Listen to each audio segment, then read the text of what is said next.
Hello friends, स्वागत है आपका अडानिया एजुकेशन एकेडमी के इस यूट्यूब चैनल पर। हम सामान्य विज्ञान में कोशिकांक पढ़ रहे थे और जिसमें हमारे लगभग सभी कोशिकांक जो है वो समाप्त हो चुके हैं, हमने पढ़ चुके हैं उनको। अब जो लास्ट कोशिकांक आज हम पढ़ने जा रहे हैं वो है रिक्तिका। क्या नाम है? रिक्तिका। इंग्लिश में इसे क्या कहा जाता है? तो देखिए, रिक्तिका को क्या कहा जाएगा? वैक्यूल कहा जाएगा। क्या कहा जाएगा? वैक्यूल। अब इसकी चर्चा कर लेते हैं कि वैक्यूल जो होती है वो कहाँ पाई जाती है, किस प्रकार की इसकी संरचना होती है। देखिए, जब हमने जंतु कोशिका और पादप कोशिका में अंतर पढ़े थे तब हमने देखा था कि जो जंतु कोशिका होती है और जो पादप कोशिका होती है, तो जो जंतु कोशिका होती है उसमें तो छोटी छोटी रिक्तिकाएं पाई जाती है, छोटी छोटी वैक्यूल पाई जाती है। और जो पादप कोशिका होती है उसमें एक ही बड़ी प्रकार की वैक्यूल पाई जाती है। ठीक है, तो जंतु कोशिका में ये कैसी होगी? छोटी कोशिका उपस्थित होगी, ये हमने बात की थी, ये चर्चा की थी हमने। और जो पादप कोशिका होती है, पादप कोशिका भी कौन सी होगी? जो परिपक्व पादप कोशिका होगी। जो तरुण कोशिकाएं होती है उनमें तो क्या होगी? पादप कोशिका, जो तरुण कोशिकाएं होती है, तरुण पादप कोशिकाओं में ये कैसी होगी? ये छोटी ही होगी। लेकिन जब ये कोशिकाएं परिपक्व हो जाती है तब इनमें क्या होता है? बड़ी वैक्यूल का निर्माण होता है, बड़ी रिक्तिका का निर्माण होता है, जो कोशिका के 90% भाग को घेरे रहती है। जो पादप कोशिका होती है उसमें इसका आकार जो होता है वो बहुत बड़ा होता है और ये कोशिका के कितने 90% भाग को ये घेरे रहती है। अब देखिए, जो पादप कोशिका होगी उसमें क्या होगा कि रिक्तिका के कारण जो साइटोप्लाज्म जो होता है, कोशिका द्रव्य, यानी कि हम ये कहेंगे जैसे ये कोई कोशिका है और इसमें जो कोशिका द्रव्य है और जो केंद्रक होता है, हमने बात की थी, जो केंद्रक है वो क्या चला जाता है? परिधि की ओर चला जाता है। और कोशिका द्रव्य भी कहाँ चला जाता है? इसकी परिधि की ओर चला जाता है। क्योंकि इसमें क्या होता है, जो रिक्तिका होती है, पादप कोशिका की रिक्तिका कैसी होती है? बड़ी होती है। इस वजह से इसका जो कोशिका द्रव्य होगा, जो केंद्रक होगा, वो कहाँ चला जाएगा? परिधि की ओर चला जाता है। इस स्थिति को, या हम इसे क्या कहते हैं? तो देखिए, इसको कहते हैं कोशिका द्रति। क्या कहा जाएगा? कोशिका द्रति कहा जाएगा। किसको कहा जाएगा? कौन सी स्थिति को कहा जाएगा?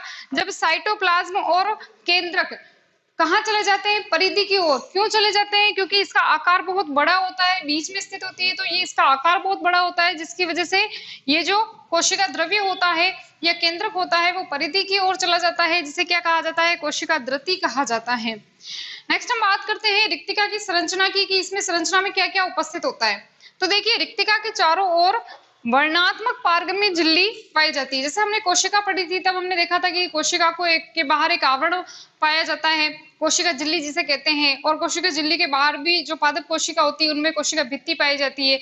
वैसे ही जैसे कोशिका झिल्ली पाई जाती है, वैसे ही रिक्तिका के अंदर भी बाहर की ओर एक झिल्ली पाई जाती है, जिसे रिक्तिका झिल्ली भी कहा जाता है।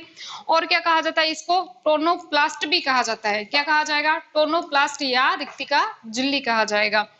नेक्स्ट हम बात करते हैं, जो रिक्तिका होती है ये खाली नहीं होती है। रिक्तिका कभी भी खाली नहीं होगी, इसमें द्रव्य पाए जाएंगे। कौन कौन से क्या क्या पदार्थ पाए जाएंगे वो हम आगे चर्चा करेंगे। इसके अंदर क्या होंगे? द्रव्य होंगे, द्रव्य पदार्थ भरा होता है। और इस द्रव्य को क्या क्या कहा जाता है? तो इसे रिक्तिका रस कहा जाता है, या इसे सेल सेप भी कहा जाता है, या हम कह सकते हैं वैक्यूल सेप भी कह सकते हैं। सेल सेप, वैक्यूल सेप, या इसे क्या कहा जाता है? रिक्तिका रस कहा जाता है। अब हम बात करें कि ये जो रिक्तिका रस है, ये जो इसके अंदर द्रव्य भरा है, इस द्रव्य में क्या क्या उपस्थित होता है। तो देखिए, इसके अंदर लगभग 98% यानी 98% जो है वो जल की मात्रा होती है, यानी सर्वाधिक होता है। जल बहुत अधिक मात्रा में होता है, 98% इसमें जल होता है। और कुछ मात्रा में, यानी जो भी 2% इसके अंदर बचा जो भी होगा वो उसमें क्या होगा? खनिज लवण उपस्थित होगा। 2% यानी इसमें लगभग 2% के लगभग इसमें क्या होता है? खनिज लवण होता है। और 98% जो होता है, 98% जो होता है वो इसमें क्या होता है? इसमें जल की मात्रा पाई जाती है। अब नेक्स्ट जो हमने पढ़ा कि 2% में खनिज लवण आते हैं, उनमें क्या क्या उपस्थित होता है। देखिए, खनिज लवण कौन कौन से होते हैं? तो नाइट्रेट, फॉस्फेट, सल्फेट, क्लोराइड इत्यादि इस प्रकार के इसके अंदर क्या होते हैं? खनिज लवण होते हैं। कुछ मात्रा में इसमें क्या होता है? कार्बोहाइड्रेट होता है, ग्लूकोज होता है, सुक्रोज होता है, ये भी इसमें उपस्थित होते हैं आदि। और बाकी की मात्रा में इसमें कार्बनिक अम्ल भी पाए जाते हैं, जैसे कि टार्टरिक अम्ल है, सिट्रिक अम्ल है, ऑक्जेलिक अम्ल है इत्यादि इस प्रकार के कुछ अम्ल पाए जाते हैं। अब इनके अलावा कुछ अन्य पदार्थ भी होते हैं। कौन कौन से होते हैं देख लेते हैं हम, कि एमाइड है, एमिनो अम्ल, एंजाइम, एल्केलॉइड, टेनिन, उत्सर्जी पदार्थ, खाद्य पदार्थ, अभी हम पढ़ेंगे कि ये रिक्तिका खाद्य रिक्तिका भी होती है, कुछ इनके प्रकार जब पढ़ेंगे तब हम देखेंगे कि उसमें खाद्य का संग्रहण होता है। तो क्या क्या होता है इसके अंदर, खाद्य पदार्थ, उस रिक्तिका के अंदर खाद्य पदार्थ भरे होते हैं इत्यादि, इस प्रकार के इसमें पदार्थ पाए जाते हैं। नेक्स्ट हम बात करते हैं वर्णक की। यहाँ से बहुत इंपॉर्टेंट क्वेश्चन बन सकता है कि जो रिक्तिका होती है उसमें किस प्रकार के वर्णक पाए जाते हैं, कौन कौन से वर्णक पाए जाते हैं और उन वर्णक का कार्य क्या होता है। यहाँ से इस रिक्तिका से एक और महत्वपूर्ण क्वेश्चन बन सकता है कोशिका दृति। ये पूछा जा सकता है कि कोशिका दृति क्या होती है, कोशिका दृति किसे कहते हैं।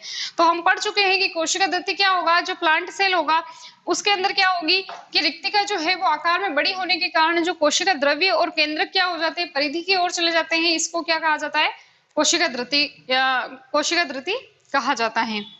नेक्स्ट हम पढ़ते हैं वर्णक।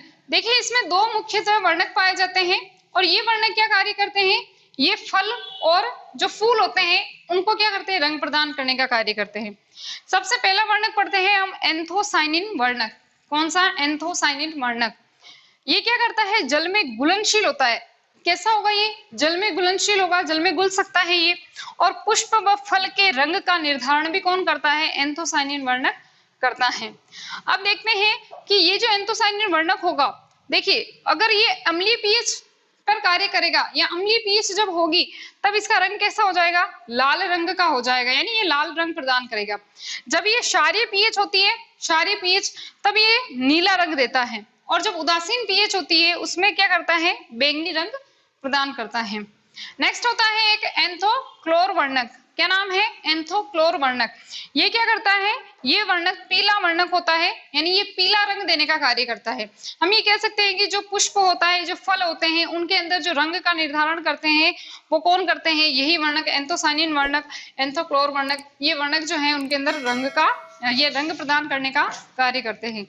अब देखते हैं हम कि जो रिक्तिका होती है उसकी जो ओपी होती है, ओपी ऑस्मोटिक प्रेशर जो होता है वो सर्वाधिक होता है।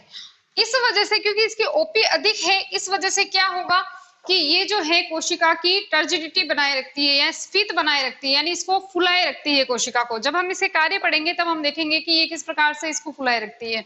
तो इसकी जो है ओपी सर्वाधिक होती है, बहुत अधिक ओपी इसकी होती है। तो नेक्स्ट हम पढ़ते हैं रिक्तिका के प्रकार, यानी रिक्तिका किस किस प्रकार के, कौन कौन से हो सकती है। तो पहला प्रकार हम पढ़ते हैं संकुचनशील रिक्तिका। क्या नाम है, संकुचनशील रिक्तिका। कहाँ पाई जाती है, किन जीवों में पाई जाती है। तो देखिए जो संकुचनशील रिक्तिका होती है वो अमीबा जैसे प्राणियों में पाई जाती है, एक कोशिकीय प्राणी जैसे अमीबा है उनके अंदर ये पाई जाती है। कार्य क्या होता है इसका, तो उत्सर्जन और परासरण नियंत्रण का कार्य होता है। उत्सर्जन यानी अपशिष्ट पदार्थों को शरीर से बाहर निकालने का ये कार्य करती है। कहाँ होती है, अमीबा के अंदर होती है। और क्या होता है कार्य इसका, परासरण नियंत्रण का ये कार्य करती है। नेक्स्ट हम देखते हैं खाद्य रिक्तिका। दूसरा कौन सा प्रकार है इसका, खाद्य रिक्तिका, यानी खाद्य नाम से ही पता चल रहा है, खाद्य यानी भोजन, यानी ये इसके अंदर क्या करेगी, भोजन को अंतर्ग्रहण यानी भोजन को स्टोर करके रखेगी, यानी ये पोषण का कार्य करेगी। तो खाद्य रिक्तिका जो होती है वो प्रोटिस्ट जंतुओं में पाई जाती है और क्या कार्य करती है, ये भोजन का अंतर्ग्रहण करने का कार्य करती है। भोजन का अंतर्ग्रहण करेगी, यानी ये क्या करेगी, कोशिका, एक ही कोशिका है, क्योंकि ये जो एक कोशिकीय जीव होते हैं उनके अंदर क्या होती है, रिक्तिकाएं होती है। उनके अंदर कोई मानव तंत्र, जो मानव है उनके जैसे कोई पाचन तंत्र, श्वसन तंत्र, यानी इस प्रकार के कोई तंत्र नहीं होते हैं। तो उसमें छोटी छोटी वैक्यूल होती है, वो क्या करती है, भोजन को अंतर्ग्रहण करती है, यानी उसी के अंदर स्टोर करके रखती है और उनका क्या करवाती है, फिर पाचन करने का कार्य करती है। ठीक है, नेक्स्ट हम पढ़ते हैं गैस रिक्तिका। गैस नाम से ही पता चल रहा है, गैस यानी इसके अंदर क्या होगी, गैस भरी रहेगी, वायु भरी रहेगी। अब यदि इसका ये जो है गैस भरी है इसके अंदर, तो ये क्या करेगी, ये कोशिका को हल्की बनाए रखने का कार्य करती है और क्या करती है, स्फीत बनाए रखने का, यानी कि ये कोशिका को फुलाए रखने का कार्य करती है। नेक्स्ट हम रिक्तिका के कार्य पढ़ते हैं। रिक्तिका यानी पूरी एक रिक्तिका के कार्य पढ़ लेते हैं कि रिक्तिका जो होती है उसके क्या क्या फंक्शन होते हैं, उसके क्या क्या कार्य होते हैं। तो पहले हमने बात की कि रिक्तिका की कोशिका, रिक्तिका के द्रव्य के अंदर क्या होते हैं, वर्णक होते हैं, जैसे एंथोसाइनिन वर्णक है। तो वो कार्य क्या करते हैं, वो पुष्प के दलों और फल और पुष्प के दल जो होते हैं उनको रंग देने का कार्य करते हैं। ठीक है, नेक्स्ट हमने देखा कि ये क्या कार्य करते हैं, जल व पोषक पदार्थों का संग्रहण करते हैं। अभी हमने बात की खाद्य रिक्तिका की, तो वो पोषक पदार्थों को संग्रहण करेगी और ये क्या करेगी, जल को ग्रहण करने का कार्य करेगी, क्योंकि इसके अंदर जो हमने पढ़ा कि इसका जो ऑस्मोटिक प्रेशर जो होता है, ओपी जो होता है वो अधिक होता है, इसलिए ये क्या करती है, जल को अंतर ग्रहण करने का कार्य करती है।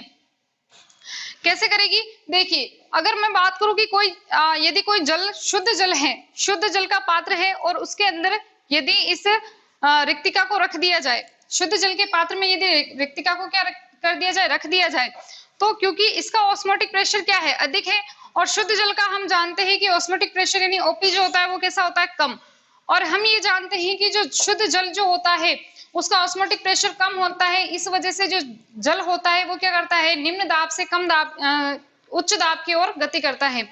यानी ये क्या करेगा, बाहर से इस जो रिक्तिका है उसमें ये प्रवेश करेगा, इसका अर्थ है कि ये इसको क्या करता है, फुलाए रखने का कार्य भी करता है। नेक्स्ट हम देखते हैं, कोशिका में अतिरिक्त जल व अपशिष्ट पदार्थों को शरीर से बाहर निकालने में भी ये सहायक होती है। यानी कि कोशिका के अंदर जितना भी अपशिष्ट पदार्थ होगा, अतिरिक्त जो जल होगा, अनावश्यक जो जल होगा, उसको क्या करेंगी, ये बाहर निकालने का, शरीर से बाहर निकालने का कार्य करेगी। नेक्स्ट, इनमें अमीनो अम्ल, शर्करा, कार्बनिक अम्ल और प्रोटीन भरे होते हैं। इनके अंदर क्या होगी, जो रिक्तिका होती है उसमें क्या क्या होते हैं, अमीनो अम्ल होते हैं, शर्करा, कार्बनिक अम्ल और प्रोटीन होते हैं। जो ये क्या कार्य करते हैं, ये किसमें आवश्यक है, तो ये पौधों के लिए आवश्यक होते हैं, ये पौधों की वृद्धि विकास के लिए ये आवश्यक होते हैं। तो आज हमने बात की रिक्तिका की। इस तरह से हमारे जो सारे जितने भी कोशिकांग थे वो समाप्त हो चुके हैं। आज की क्लास यहीं तक। Thank you.